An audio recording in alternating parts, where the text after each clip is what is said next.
Amém, irmãos. Graças a paz. Vamos dar sequência, né? Estamos aqui na parte final da carta aos Romanos, capítulo 15.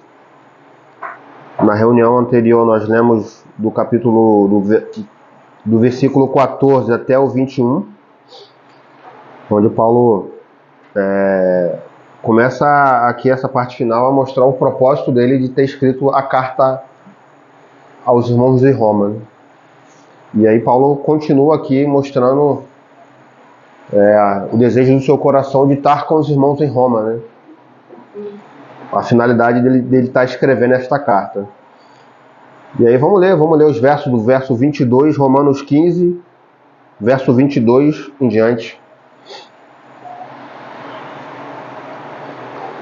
Fala assim: pelo que também muitas vezes tenho sido impedido de ter convosco. Agora, porém, não tenho mais demora nesta região, e tendo já há muitos anos grande desejo de visitar-vos. Quando partir para a Espanha, irei ter convosco, pois espero que de passagem vos verei, e que para que seja encaminhado por vós, depois de ter desfrutado um pouco da vossa companhia.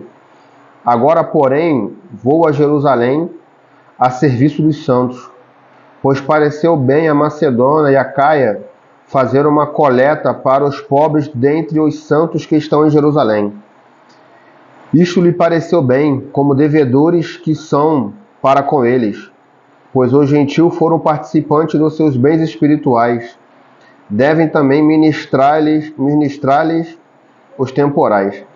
Assim que concluída esta tarefa, e havendo-lhe consignado este fruto, de lá passando por vós irei à Espanha. Bem sei que, tendo de ter convosco, chegarei com plenitude da bênção de Cristo. Rogo-vos, pois, irmãos, por nosso Senhor Jesus Cristo, e pelo amor do Espírito Santo, que combatais comigo nas vossas orações por mim a Deus. Orem para que eu seja livre dos rebeldes que estão na Judéia, e que este meu ministério em Jerusalém seja bem aceito pelos santos, a fim de que pela vontade de Deus chegue a vós com alegria e possa alegrar-me convosco. E o Deus de paz seja com todos vós. Amém. Amém.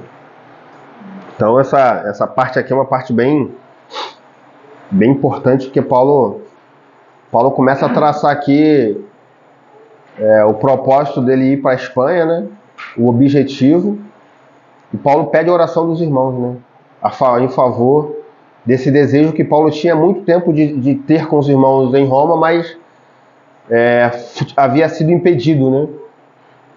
E aí, como no verso 22 ele fala assim: pelo que também muitas vezes tenho sido impedido de ter convosco. Em algumas traduções tem a palavra por esta razão. Não sei se alguma de vocês tem essa palavra. Por esta razão. Quando Paulo usa essa palavra por esta razão, ele está se referindo ao seu ministério dentre os gentios que ele falou nos versos anteriores. Como ele falou no verso anterior, que ele era de Jerusalém até Ilírico. Paulo estava pregando o evangelho, anunciando o evangelho, fazendo discípulo. Nesse período tem a escola de Tirano, né?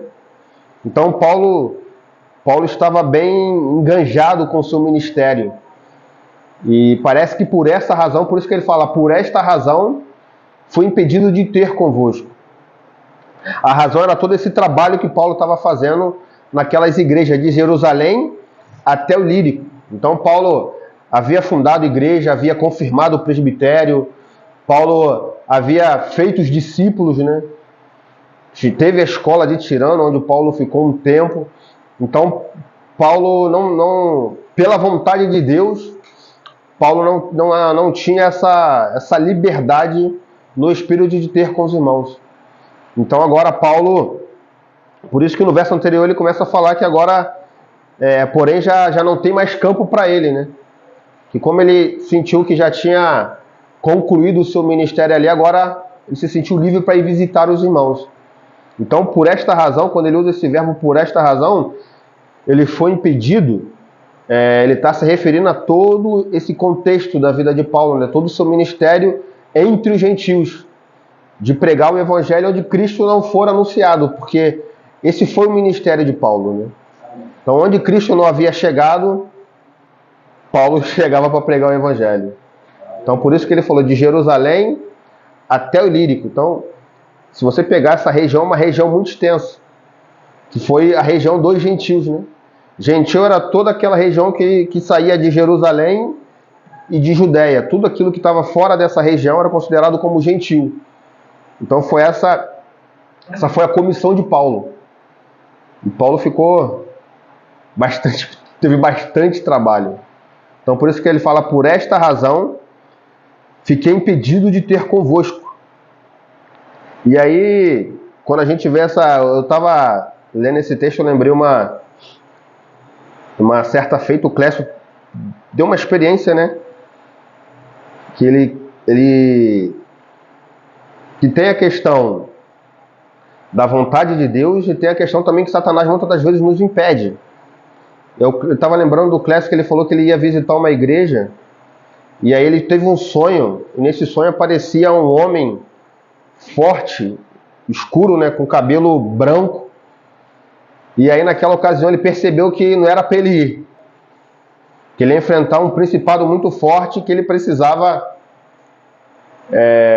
pegar mais uma bagagem para ele poder ir ter com os irmãos. Então naquele momento ele percebeu que o Senhor estava falando com ele, para ele não ir, que ainda não era o momento. Isso aconteceu com Paulo também, quando Paulo foi à Macedônia, né? Que Paulo não ia passar na Macedônia. Na verdade, os planos foram mudados, porque havia um conjunto de irmãs que estavam orando, pedindo que o Senhor enviasse alguém. E aí Paulo teve um sonho, e nesse sonho o Senhor falou para ele passar a Macedônia, mas não era caminho de Paulo. O Senhor mudou o caminho de Paulo. O caminho de Paulo era outro.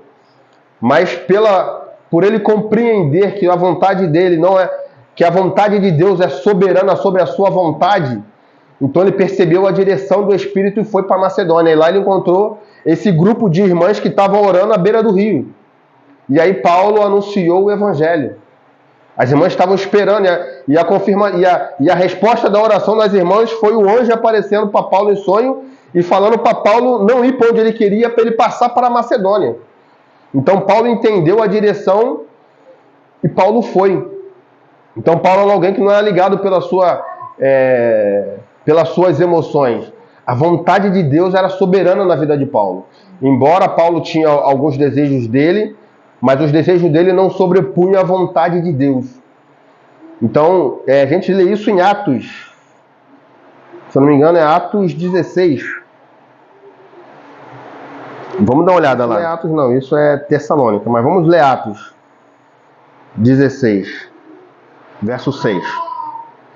Fala assim, passando pela Frígia e pela província da Galácia, foram impedidos pelo Espírito Santo de pegar a palavra na Ásia. Quando chegaram a Mísia, estavam ir para Betina, mas o Espírito de Jesus não lhe permitiu. Tendo passado por Mísia, desceram a Troade. E Paulo esteve uma noite uma visão, e apareceu um homem da Macedônia, que lhe pedia, passa a Macedônia e ajuda-nos. Nesse instante havia esse grupo de irmãs que estavam orando. Então essa visão de Paulo já foi uma resposta das orações dessas irmãs. E Paulo passou a Macedônia. Embora ele queria ir para Mísia, mas a vontade do Senhor é que ele descesse para a Macedônia. Então Paulo, mais uma vez, a vontade de Deus foi soberana na sua vida.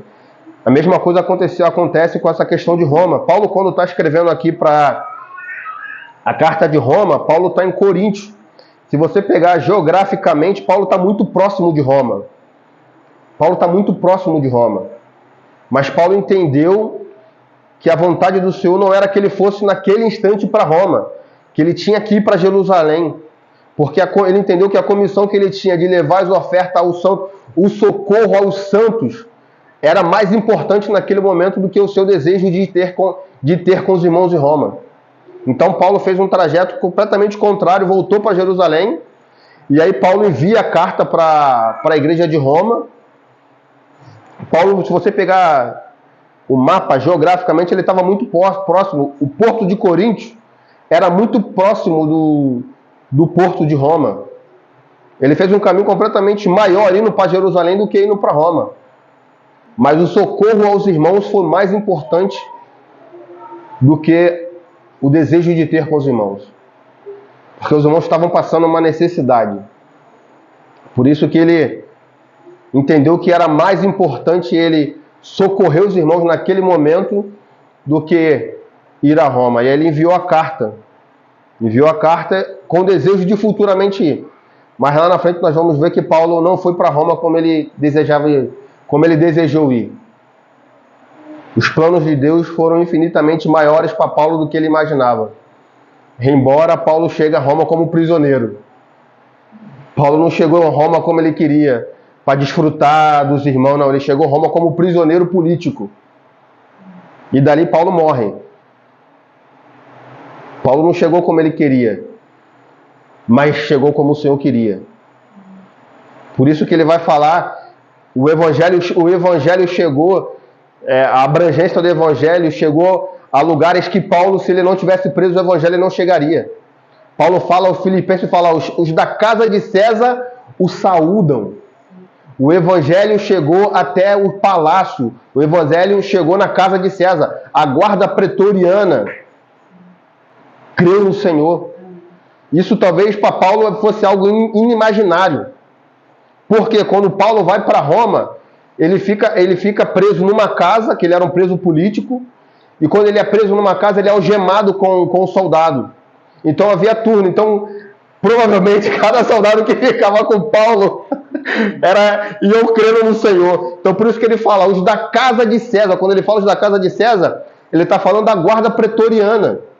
Porque todos aqueles soldados, não só os soldados, autoridades daquela época, governadores, grandes políticos, creram no evangelho porque iam visitar Paulo para entender o que estava acontecendo para Paulo, para que Paulo explicasse o porquê da sua prisão política, e quando iam perguntar a Paulo, o evangelho era anunciado.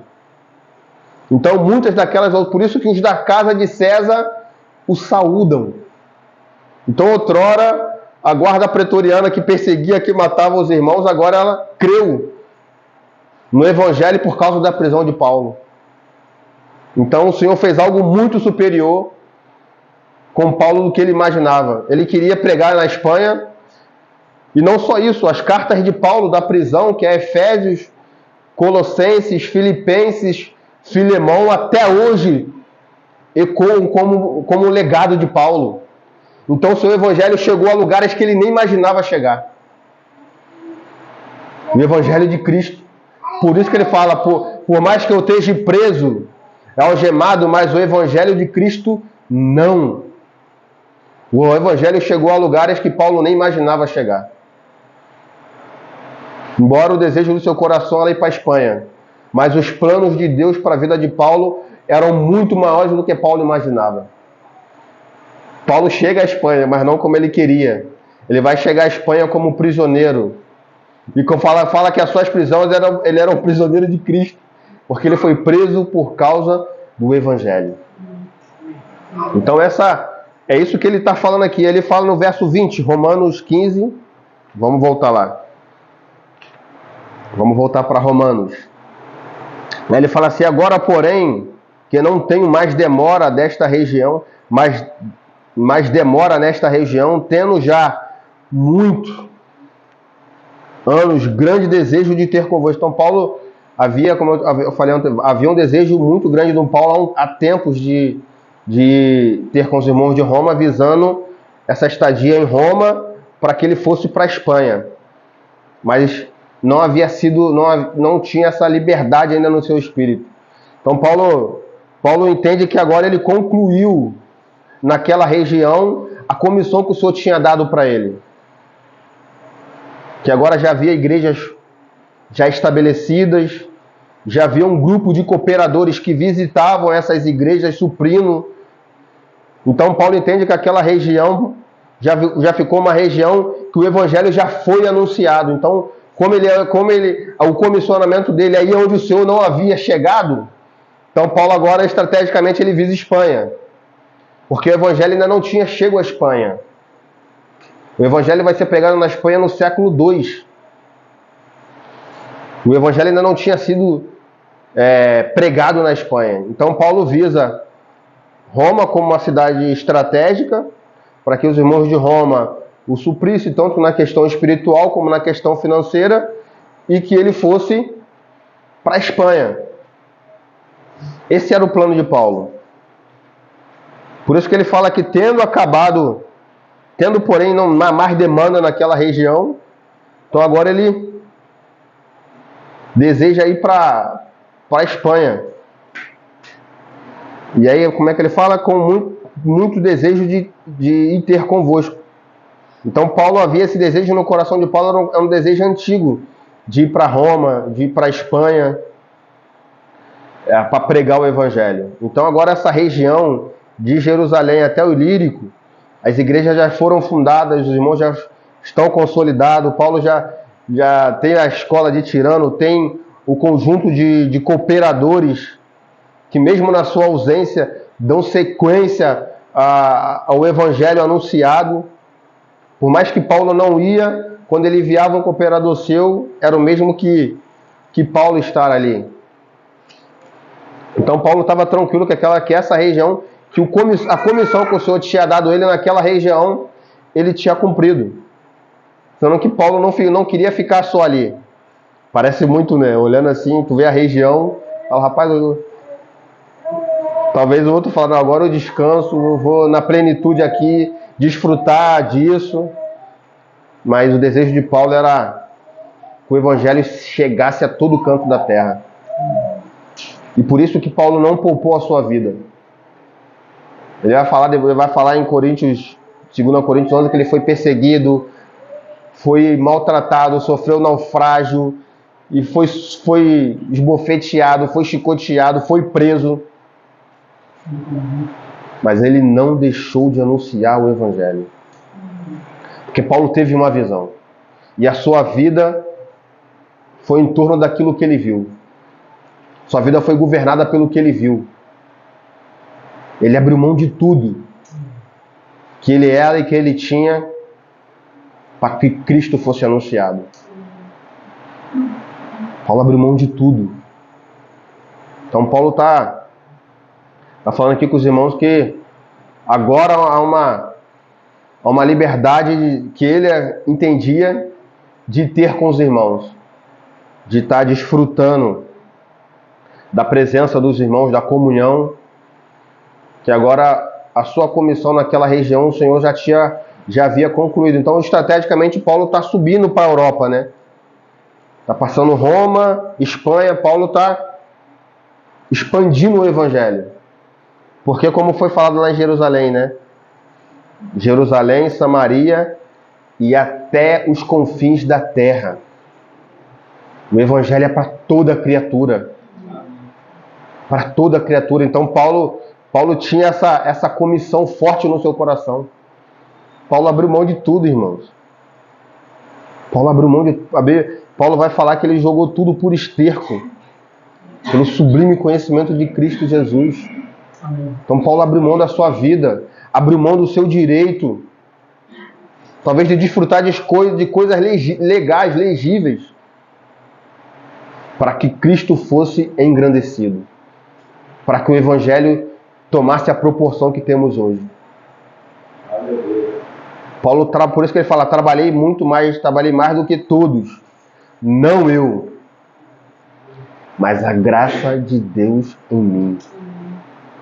Então Paulo agora abriu mão da sua vida. Ele não viu o Senhor, né? Ele não chegou a tocar, como os 12 que caminharam com o Senhor, que tocaram no verbo da vida, ele não estava com esses 12, mas Paulo viu algo muito, muito, muito grande, sobressalente E ele abriu mão de tudo. A visão que ele teve no caminho de Damasco mudou a sua vida. Mudou completamente o destino da vida de Paulo. Paulo viu algo e esse ver governou a sua vida. O ver governa. Ele viu, então porque ele viu, ele abriu mão de tudo. Ele foi fiel, como ele fala, né? Ó rei Agripa, não fui desobediente à visão celestial. Ele viu, irmãos.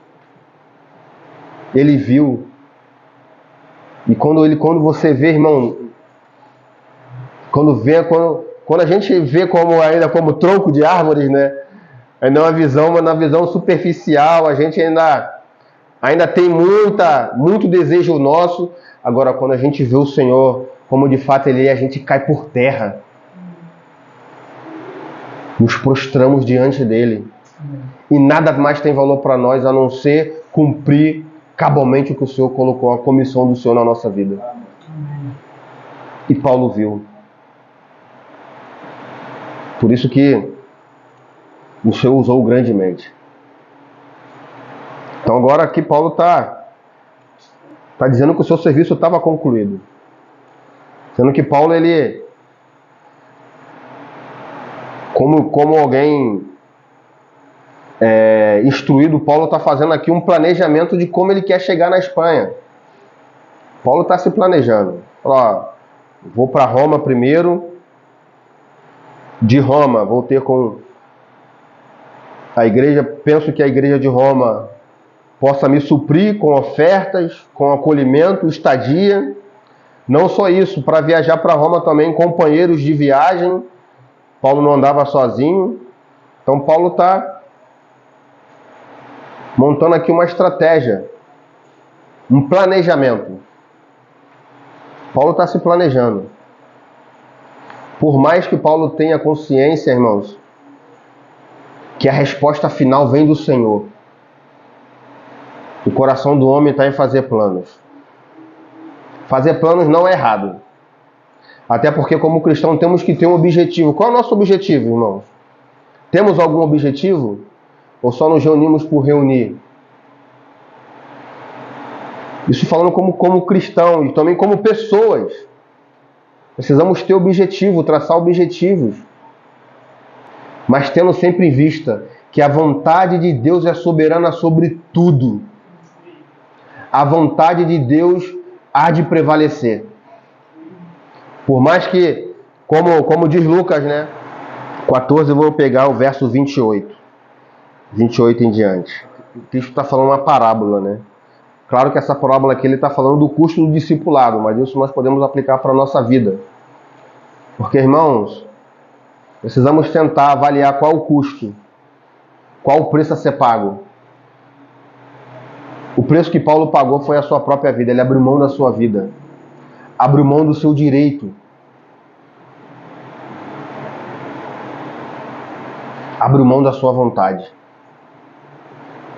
Ele fala assim, ó, se algum de vós está querendo construir uma torre, não se assenta primeiro a fazer contas dos gastos. Isso é planejamento. Fazer conta, se planejar.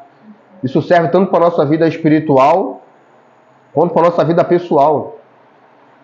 Qual é o nosso planejamento? Qual é o nosso objetivo hoje como igreja, como parte da igreja aqui falando numa assembleia geral, aqui Campinho, e indivíduo?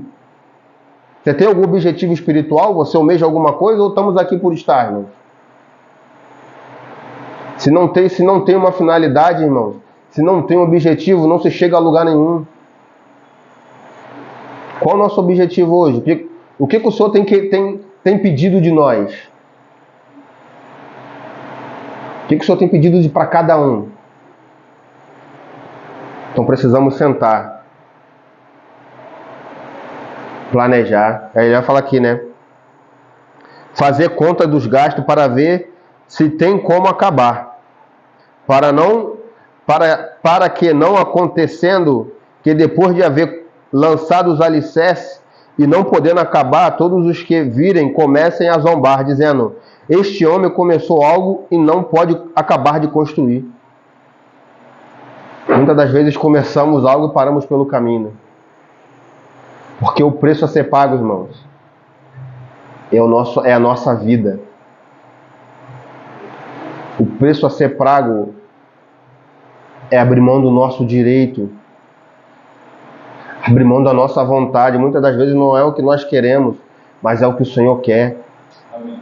Muitas das vezes o nosso coração vai estar inclinado para algo e o Senhor para outro. Então a vontade do Senhor, ela é soberana. Senão a gente começa algo e fica desculpa a comparação, igual a obra da prefeitura, um monte de obra inacabada. Começa e não termina, vai ficando tudo para trás. Porque você não avalia, não planeja. Isso tanto espiritualmente como materialmente. A gente começa uma coisa e não consegue terminar. Aí você não termina nenhuma, já entra em outra. Isso falando como pessoa. A gente não consegue sentar, planejar a nossa vida. O Senhor está querendo nos conduzir, irmãos. Ele quer nos conduzir. O Senhor quer nos conduzir. Agora precisamos planejar. Agora a resposta final vem do Senhor. O do homem é fazer planos, mas a resposta final vem do Senhor. Eu lembro muito disso quando eu tinha um tempo, né? Tinha uns 17 anos. Eu estava chegando na casa do Delcio. Isso eu lembro como hoje. Tava eu e o Silas, não lembro se o Gabriel estava. E aí era a parte da tarde assim. A gente tinha muita liberdade de estar na casa dos irmãos ali na Cidade de Deus, né? Aí eu fui na casa do Delcio, eu e Silas. O Gabriel estava fazendo prova na época era para EPICAR, alguma coisa assim. Silas, a gente estava com muito jovem, né? Cheio de coisa na cabeça, cheio de sonhos. E Delcio era um profeta, né? Quando eu entrei na casa do Delcio era do tamanho do Edson. O Delcio estava sentado no sofá, ele deu um pulo, quase bateu com a cabeça no teto. Ele falou: o cavalo está preparado para a batalha, mas a palavra final vem do Senhor. Por mais que a gente tenha planos, por mais que a gente tente organizar a nossa vida está na mão do Senhor, irmãos. A palavra final é dele. O direito é dele, porque ele nos comprou com propriedade exclusiva. O direito é dele. A direção vem dele. Por mais que a gente possa planejar, a gente possa fazer muitos planos, e é bom fazer planos, mas tenha em mente que a vontade do Senhor é soberana sobre tudo isso. O Senhor é que vai direcionar. Paulo fez muitos planos aqui. E o Senhor mudou todos eles. Paulo planejou uma viagem aqui, missionária aqui. E o plano de Paulo era um plano bom, que era a viagem missionária, para o evangelho chegar à Espanha. Mas os planos do Senhor para Paulo era superior ao que Paulo pensava. Por isso que Romanos 11, né, Paulo vai falar: ó, a profundidade da riqueza, da sabedoria e do conhecimento de Deus. Quão insondáveis são os seus caminhos, quão inescrutáveis o seu juízo. Quem, pois, conheceu a mente do Senhor? Ou quem foi o seu conselheiro? A vontade do Senhor tem algo muito além para nós, irmãos. O Senhor tem algo muito além.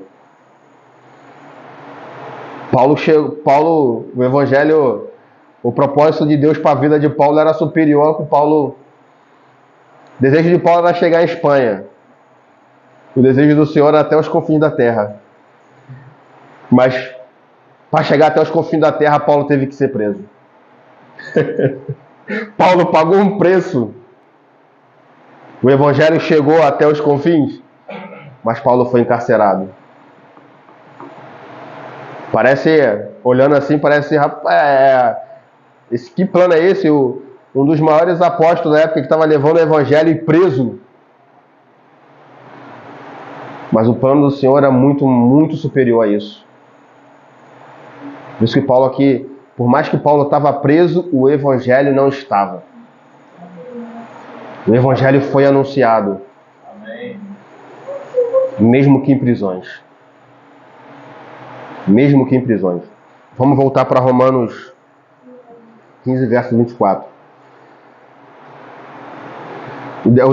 Esse era o desejo de coração de Paulo, né? Quando partir para a Espanha, irei ter convosco, pois espero que ao passar de passagem vos verei, e que para que seja encaminhado por vós, depois de desfrutar um pouco da vossa... Esse era o desejo de Paulo.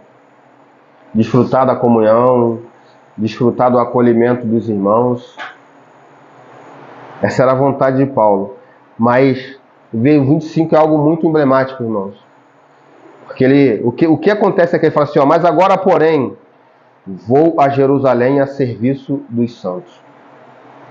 O que estava acontecendo aqui em Jerusalém é que essa época aqui estava havendo uma fome muito grande, uma escassez muito grande de alimento em Jerusalém.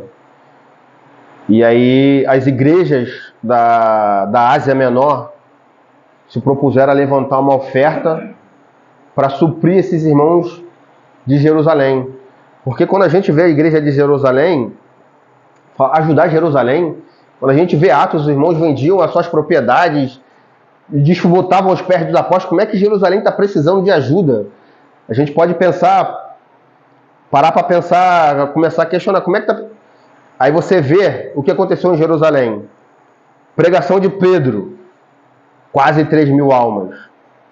Primeiro discurso, Atos 2:41, quase 3.000. Aí no capítulo 4, verso 4, 5.000 almas. Você tem quase 8.000 pessoas em curto espaço de tempo. Imagina a gente aqui agora sair daqui daqui a um mês ter 8.000 pessoas aqui. E essas pessoas que creram ficaram em Jerusalém. Eles não saíram de Jerusalém. Não é à toa que teve aquela questão das viúvas gregas que não eram assistidas, aí os irmãos tiveram que separar os diáconos para que as viúvas fossem assistidas. Então eles começaram a separar o diácono, estava havendo muita reclamação que alguns não estavam sendo assistidos. Então todo esse recurso, você imagina, 8.000 pessoas, fora os irmãos de Jerusalém que já tinha. Que eu não pesquisei, então vamos supor que tinha 1.000 irmãos. Então você tem aproximadamente 9.000 pessoas.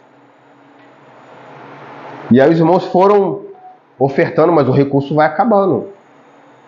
Então a igreja começou a passar necessidade. Começou a haver uma fome. E essa fome foi profetizada pelo profeta Ágabo, no livro de Atos. Vamos ver lá, Atos 11:28.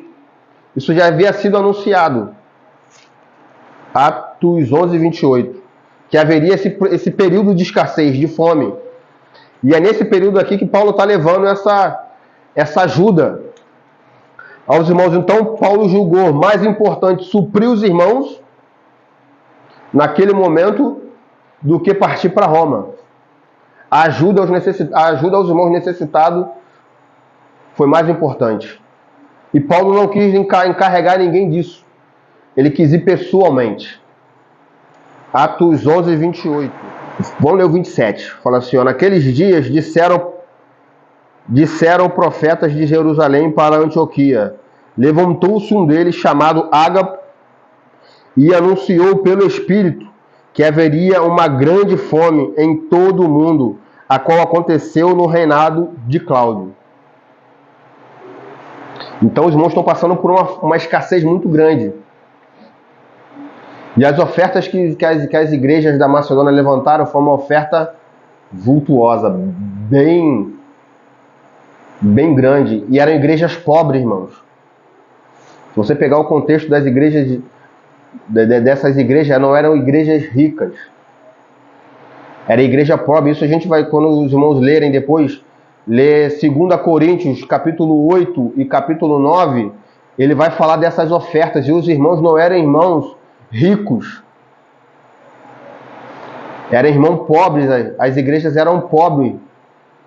Mas os irmãos ofertaram. Não viram a sua necessidade, mas viram a ajuda. Então a necessidade deles também, que não eram ricos, mas o pouco que eles tinham se tornou muito para os irmãos. A igreja não era igrejas ricas. Porque As principais daqui dessa região é Tessalônica e Filipos. Mas os irmãos tiveram um coração cheio de amor e de generosidade. E ofertaram além das suas posses para suprir os santos em Jerusalém. Para auxílio dos irmãos. Para socorro. E Paulo está indo para Jerusalém agora para levar essa oferta. Para levar essa ajuda para os irmãos. E Paulo também queria estar levando essa oferta para os irmãos, que Paulo também tinha o desejo de mostrar para os irmãos essa generosidade, esse amor, para que houvesse essa reconciliação das igrejas de judeus com os gentios. Os irmãos estavam mostrando que eram um em Cristo. Amém. Que o muro de separação, como Paulo vai falar em Efésios 2, havia sido derrubado, agora eram um em Cristo. Eram uma família em Cristo. Então a dor dos irmãos era a fome dos irmãos, era a fome das igrejas dos irmãos de Jerusalém, era a fome das igrejas também da Ásia Menor. Os irmãos se colocaram no lugar, não viram essa questão de grego, de gentil, de judeu, mas viram o amor do Senhor que havia sido derramado no coração dele. E esse amor constrangeu os irmãos voluntariamente a levantar uma oferta para socorro dos irmãos que estavam em Jerusalém. Vamos ver lá. 1 Coríntios 16. 1 Coríntios 16, verso 1. Depois a gente vê um verso aqui em 2 Coríntios. Fala assim, ó, quanto à coleta para os santos, fazei vós também o mesmo que ordenei às igrejas da Galácia. Que ele está falando dessas igrejas da Ásia Menor que fizeram essa coleta de oferta para Jerusalém. Vamos lá no verso 2 Coríntios 8, que é onde ele vai tratar mais essa questão. Verso 2 ao 4. Ele fala assim, ó, em muitas provas de tribulações houve abundância, ó, de gozo, e a sua profunda pobreza transbordou em riqueza da sua generosidade. Os irmãos eram pobres. Os irmãos não eram ricos, irmãos.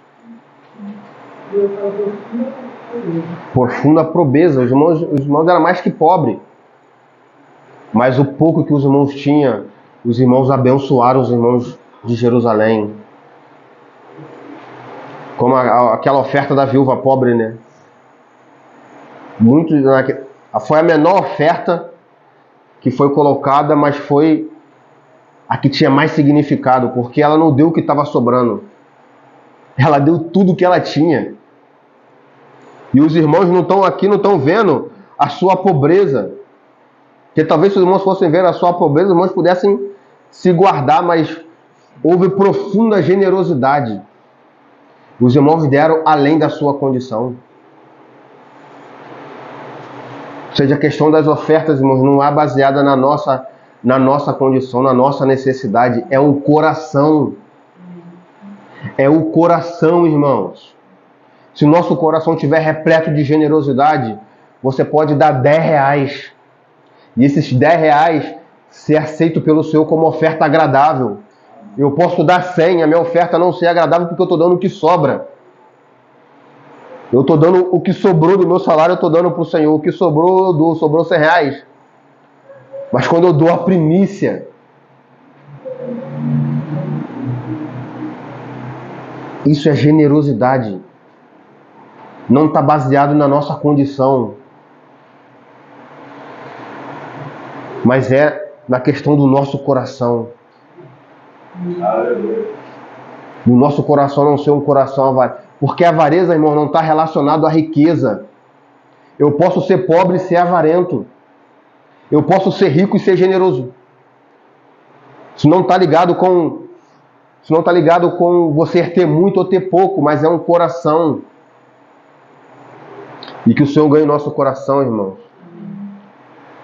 Para entendermos essa questão da generosidade. E não era igreja rica. Se fosse igreja rica, né, fosse mais fácil. Não, os irmãos eram ricos. Não, mas os irmãos eram necessitados também. Os irmãos eram necessitados. E aí vamos ler mais, ó. Pois segundo as suas posses, o que eu mesmo testifico. E ainda assim, ó, os irmãos deram acima delas. Deram voluntariamente. Os irmãos ainda deram ofertar além das suas condições. Voluntariamente. Então é isso que Paulo está querendo mostrar agora para os irmãos de Jerusalém. Que os gentios, as igrejas gentias, se colocaram em amor para suprir a necessidade dos irmãos que estavam em Jerusalém, se uniram a eles, porque o Senhor os uniu em um só corpo, não há mais barreira de separação. Paulo está levando isso para mostrar aos irmãos de Jerusalém, como um apóstolo que foi enviado aos gentios. E quando ele chega em Jerusalém naquela ocasião, era a cidade mais religiosa que tinha, era um reduto muito perigoso, porque eram religiosos aos extremos. Não só os irmãos, como a cidade em si. A cidade em si. Não é à toa que Paulo é preso aqui em Jerusalém. É em Jerusalém que Paulo é preso. E de Jerusalém, Paulo não sai mais da prisão. Ele vai para Jerusalém. De Jerusalém ele é transferido para Cesareia. E aí quando chega em Cesareia, Paulo roga a César porque ele era cidadão romano. Então ele fez um pedido a César que ele não queria morrer fora do Império Romano. Então transfere Paulo para Roma. Nesse intervalo, Paulo ainda sofre um naufrágio. Antes de chegar em Roma. Ainda sofre um naufrágio. E aí Paulo chega a Roma. Não como ele queria. Paulo queria estar com os irmãos em plenitude, como ele vai falar, de abundância. Mas os planos de Deus eram outros. Paulo chegou algemado. Passou 2 anos em Cesareia, 2 anos em Jerusalém, 2 anos em Cesareia, 4 anos depois, Paulo é preso. Paulo chega a Roma, depois de ter escrito a carta. 4 anos depois, Paulo chega preso, como preso político. Vamos voltar lá para Romanos 15, verso 26, ele fala assim: pareceu bem a Macedônia, a Cássia, fazer uma oferta para... Esse pareceu bem porque era um dever, eles entenderam que era um dever como irmãos. 26, era um dever como irmãos suprir os irmãos de Jerusalém.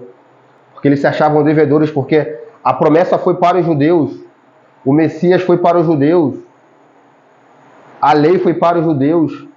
E porque os judeus não quiseram, agora isso foi estendido a eles. Então eles se acharam devedores também, porque assim como eles estavam desfrutando das bênçãos espirituais, eles também queriam abençoar os irmãos com bênçãos materiais, que eram as suas ofertas. Por isso que ele fala que eles eram devedores, se achavam devedores. 27. Pareceu bem como devedores que são, pois os gentios foram participantes dos bens espirituais, de vem também ministrar aos temporais ou aos materiais. Então aqui Paulo os irmãos estão se colocando junto com os irmãos de Jerusalém. E aí agora Paulo começa a concluir, né, a carta de maneira muito emblemática. Fala assim que concluída essas tarefas, havendo-lhe consignado este fruto de passar, havendo consignado este fruto dela, passando por vós irei à Espanha. Bem sei que chegarei, indo ter convosco, chegarei com plenitude de bênçãos de Cristo. Então Paulo queria chegar no meio dos irmãos cheio de louvor, entendendo que as ofertas foram aceitas, né, pelos irmãos de Roma, de Jerusalém, que os irmãos ficaram gratos, que entenderam que são um. Aí a gente vai ver que não foi nada disso que aconteceu. Paulo faz uma oração, faz um rogo pedindo 3 coisas para os irmãos. Paulo suplica, um rogo, pondo de joelhos, suplicando aos irmãos que ele fosse, verso 30. Rogo-vos, irmãos, por nosso Senhor Jesus Cristo, pelo amor, ele roga aqui por 2 coisas importantíssimas. Pelo nosso Senhor Jesus Cristo e pelo amor do Espírito Santo que foi derramado em nossos corações. Que combatais comigo. Que combatais comigo nas vossas orações por mim a Deus. Então a oração é um combate, irmão. A oração é uma luta. Paulo não está pedindo os irmãos para orar para ele ter mais dinheiro, para ele ter uma casa melhor, para ele ter um carro melhor. Paulo está orando para que os irmãos combatessem com ele a luta da propagação do Evangelho, para que o nome de Cristo fosse anunciado. Não é uma luta pessoal, embora fosse pessoal de Paulo, mas era dos santos, porque Paulo estava sendo perseguido por causa do nome do Senhor. Paulo não estava orando para o vizinho que estava perturbando ele, ouvindo uma música alta, que livrasse ele, como ele vai falar aqui, né? Ele vai falar: orem para que eu seja livre dos rebeldes da Judéia. 31. Fala assim, orem para que eu seja livre dos rebeldes que estão na Judéia. E este ministério em Jerusalém, ou seja, essa oferta, seja aceita os que são de Jerusalém. Ele fala assim, a terceira coisa, a fim de que pela vontade de Deus, verso 32, chegue a vós com alegria, ou seja, que ele pudesse chegar também em Roma com alegria e possa alegrar-vos convosco. Paulo pede que os irmãos combatam com ele em 3 frentes. Os rebeldes da Judéia que o perseguiam, desde que Paulo vem anunciando o Evangelho, Paulo vem sendo perseguido por esses judeus incrédulos. E aí açoitaram Paulo, maltrataram Paulo, prenderam ele várias vezes. E aí Paulo está rogando isso, que ele fosse livre, porque ele sabia que quando chegasse em Jerusalém, essa turma estava lá. Essa turma ia estar lá. Então, Paulo estava indo para o lugar onde os perseguidores dele estavam. Estava indo para lá, humanamente falando, mas esta era a vontade de Deus. Comparando como Cristo, para falar assim, agradou ao Pai moê-lo, fazê-lo moer. Esta era a vontade de Deus para a vida de Paulo. Então Paulo vai para Jerusalém, e quando chegar em Jerusalém, nenhuma dessas petições aqui foram aceitas. Por quê? Quando Paulo chega, a primeira coisa que acontece, Paulo vai levar as ofertas, para os irmãos de Jerusalém. E aí quando Paulo chega em Jerusalém para levar essas ofertas, os próprios irmãos de Jerusalém começaram a questionar Paulo. Porque como Paulo havia pregado o evangelho da graça, Paulo falou contra a lei, que a lei era uma sombra. Então para os irmãos de Jerusalém, Paulo tinha virado um pagão. Não é à toa que Tiago aconselha Paulo a fazer um voto de 7 dias no templo, para mostrar que ele não havia deixado de ser judeu. E é justamente esse conselho que leva Paulo à prisão. Porque Paulo, quando chega no templo, ele vai acompanhado de um grego. E essa turma da Judéia o reconhece. E aí quando reconhece Paulo, lançam a mão em Paulo, quase matam. Se não é a guarda pretoriana, se não é a guarda de Roma que tirasse Paulo da mão, Paulo morreria ali. E aí acusaram Paulo de ter entrado no templo com um gentil, porque ele estava acompanhado de um grego. E aí prenderam Paulo. Então, ou seja, as ofertas que Paulo levou também não foram aceitas como ele achou que havia. Isso está em Atos, vamos ler Atos. Atos 21. Ou seja, a oração que Paulo pediu não foi aceita porque não era a vontade de Deus. Os planos de Deus, desde o início, eram muitos maiores do que Paulo imaginava. O plano de Paulo era chegar em Espanha. O plano de Deus é que o evangelho chegasse até os confins da terra. E a prisão de Paulo foi providencial para isso. Já estou aqui na sua prisão, Paulo escreveu Efésios, Filipenses, Colossenses e Filemão. Chamam as 4 cartas da prisão. E essas 4 cartas ecoam até hoje para nós. As 4 cartas da prisão. Efésios é uma singularidade ímpar. Aí Filipenses, o engraçado é que Filipenses é uma carta alegre. É uma carta alegre. Paulo está preso e está ministrando com alegria para os irmãos. Ele fala muito da alegria, né? É uma carta muito alegre. Os irmãos falam que a carta Paulo muito alegre, mas Paulo está algemado com um camarada do lado dele. Mas está alegre. Porque o evangelho não estava preso. Embora ele tivesse algemado, mas o evangelho estava ultrapassando limites. E Paulo estava vendo isso. Vamos ver, vamos ler Atos 21. Vou pegar o verso 17.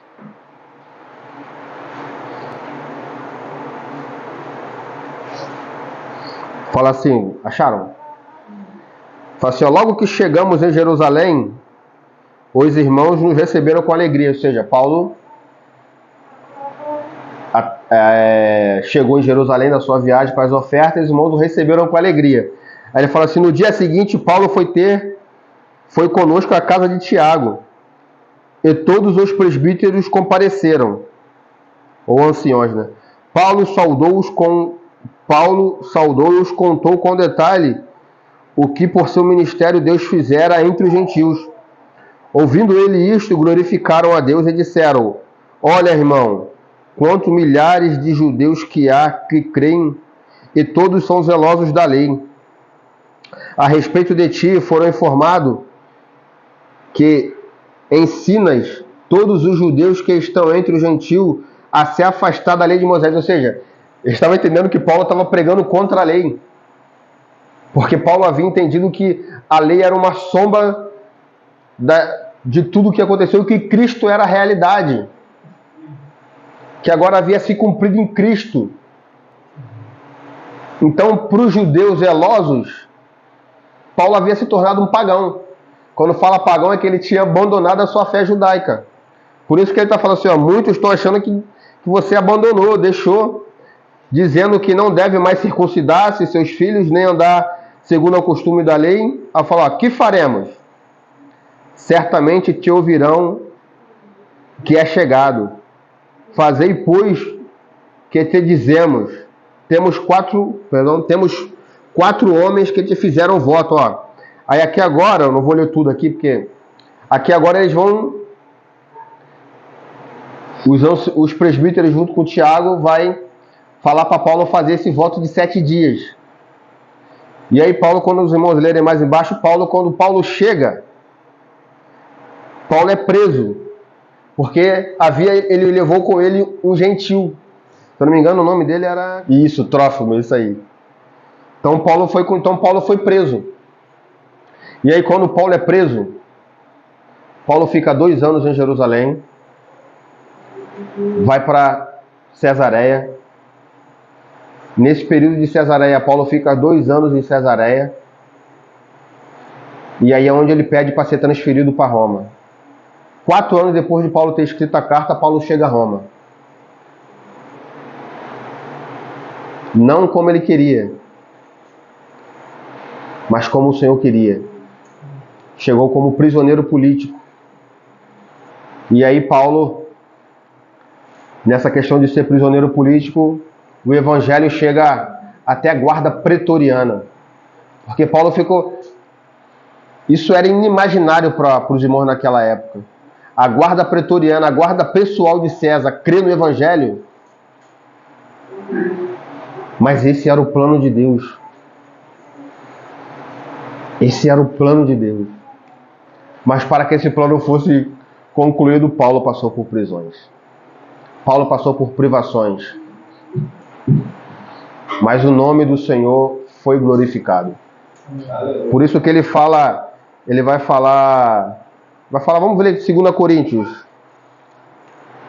2 Coríntios 11. Ele vai falar que passou privações, passou naufrágio. Fala assim, 23, verso 23, 11 e 23. São ministros de Cristo, eu ainda mais. Falo como fora de mim.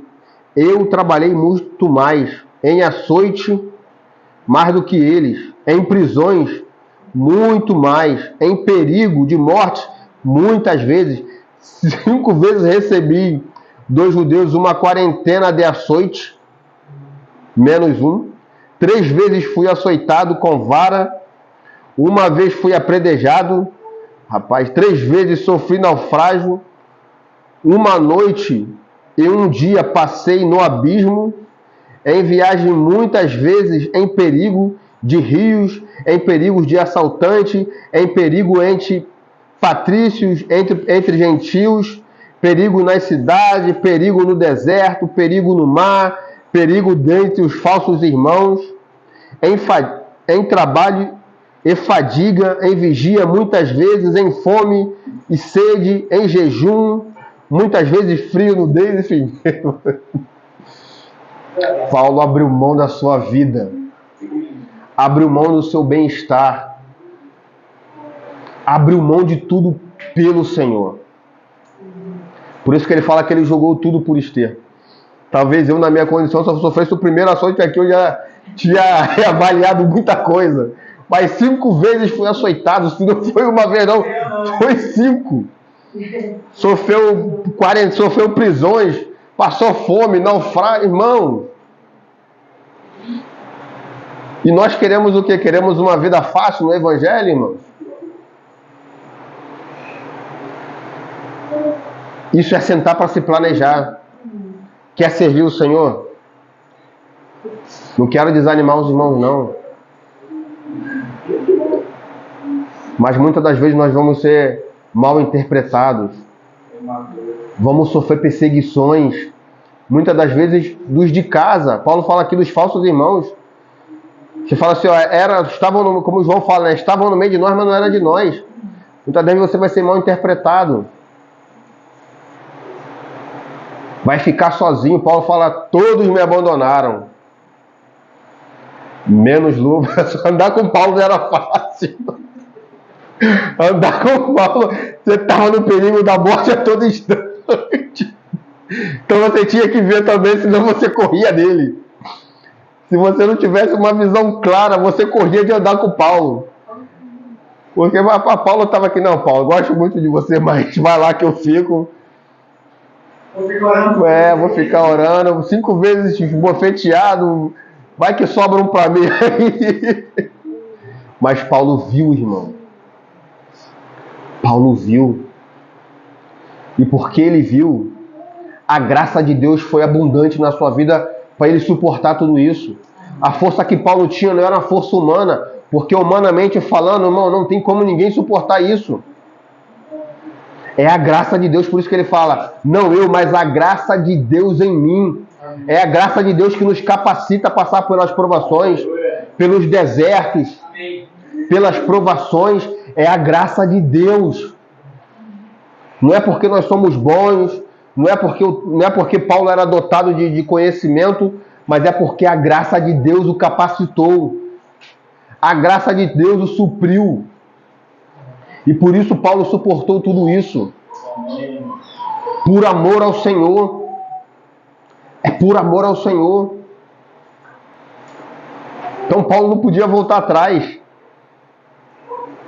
O V governa. Paulo viu. E ele seguiu o Senhor até o final. Por isso que no final Paulo fala, combati o bom combate. Completei a carreira. Guardei a fé. A mim está reservada a coroa dos demais, não só a mim, mas todos o quanto amam a sua. Tu ama o Senhor, eu amo o Senhor. Amamos o Senhor, irmãos? Amém? O amém foi fraco. Mas o caminho é salpicado de sangue. É prensa de azeite. É vida de cruz, irmãos. É vida de cruz. É prensa de Getsemane, prensa de azeite. Quanto mais caminhamos em direção à cruz, mais o azeite, o óleo da unção vai sendo produzido. Então esse é o caminho. O caminho é, como meu pai fala, né? O caminho é salpicado de sangue. Mas há uma provisão, há a vida de Deus nos suprindo, irmão, nos capacitando. Não estamos só. A graça de Deus, o Espírito Santo está conosco, nos conduzindo, nos guiando em toda a verdade. Precisamos permitir que esse Espírito nos guie. Não é fácil, mas é um caminho para todos nós. É um caminho para todos nós. Sem cruz não há glorificação. O caminho é Getsemane, é salpicado de sangue. Por isso que Paulo falava, dou graças a Deus em tudo, porque esta é a vontade de Deus em Cristo Jesus. Se o Senhor não poupou seu filho, irmãos, você quer ser poupado? Então Paulo viu. E a visão disso fez Paulo suportar tudo isso. É uma força sobrenatural. Humanamente, quando eu li esse texto aqui de 2 Coríntios, humanamente, se você olhar humanamente, você desiste. Mas é a graça de Deus. É a graça de Deus na vida de Paulo que fez Paulo suportar tudo isso.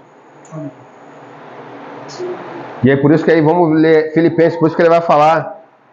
O Evangelho chegou onde Paulo jamais imaginaria chegar. Paulo entrou na casa de César, o Evangelho adentrou a casa de César. Por isso que Paulo vai falar, os da casa de César o saúdam. Agora a gente falando aqui, isso parece que não tem muito significado para a gente. Mas naquela época era a guarda pessoal de César, o imperador daquela região, o soberano daquela época, que era contra o Evangelho, que era perseguidor do Evangelho. O Evangelho entrou na casa de César. O Evangelho entrou na casa de César por meio das prisões de Paulo, da prisão de Paulo. A prisão de Paulo fez o Evangelho chegar onde eles nem imaginariam chegar. Por isso que ele vai falar aqui em Filipenses, se eu não me engano é 1 verso, deixa eu ver aqui, acho que é 12. Isso aí, Filipenses 1, verso 12 em diante. Ele fala assim, quero, irmãos, acharam? Perdão. Fala assim, eu quero, irmãos, que saibais que as coisas que me aconteceram, irmão, contribuíram para o maior avanço do Evangelho. Paulo tinha essa consciência aqui agora. Paulo aqui já tá lá em Roma.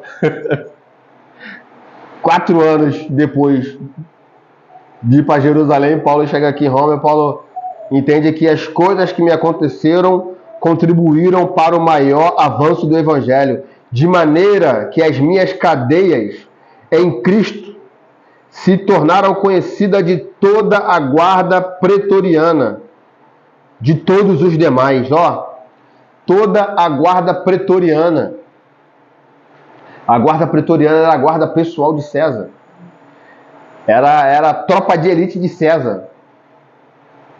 O Evangelho chegou lá por meio das prisões de Paulo. Por isso que ele fala, as coisas que me aconteceram contribuíram para o maior avanço do Evangelho. Paulo tinha na sua cabeça chegar à Espanha. Mas os planos de Deus era chegar dentro da casa de César e expandir para todo o território. Depois ele vai falar, o verso aqui ele fala assim, os da casa de César o saúdam, não só a guarda pretoriana, como ele falou assim, não só a guarda pretoriana, e todos os demais. Esses demais eram os políticos daquela época.